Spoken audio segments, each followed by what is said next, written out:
We all know Kelewele is a traditionally made food with a rich blend of gingers, garlics, and peppers, and some salt. But what if we switch the things up? Can suya powder, that bold, smoky, peppery West African blend, be the new twist? Let's unravel the truth. In this video, we will infuse our ripe plantains with suya powder, daring to push boundaries, blending Ghanaian heat with Nigerian fire. The result? Let's find out. So I peel my ripe plantains and then cut them into the Kelewele sizes that I want. I add a little bit of salt to it because the suya powder already contains some salt.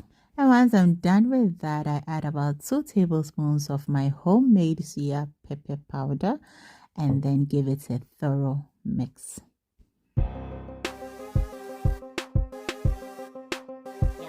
So once I am done with this, I set it aside, and in a large pan, I pour the oil in and heat it for about 5 to 6 minutes.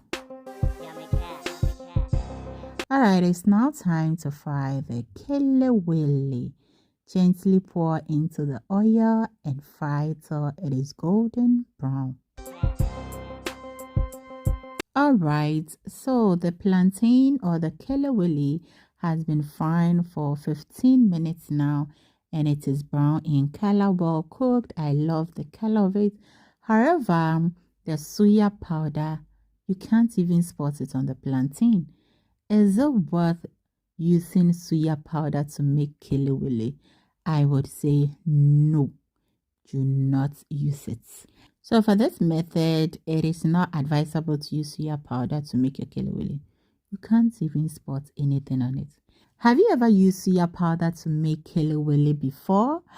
Anyways, thank you so very much for watching this video. I'm Yummy Cash. Cheers.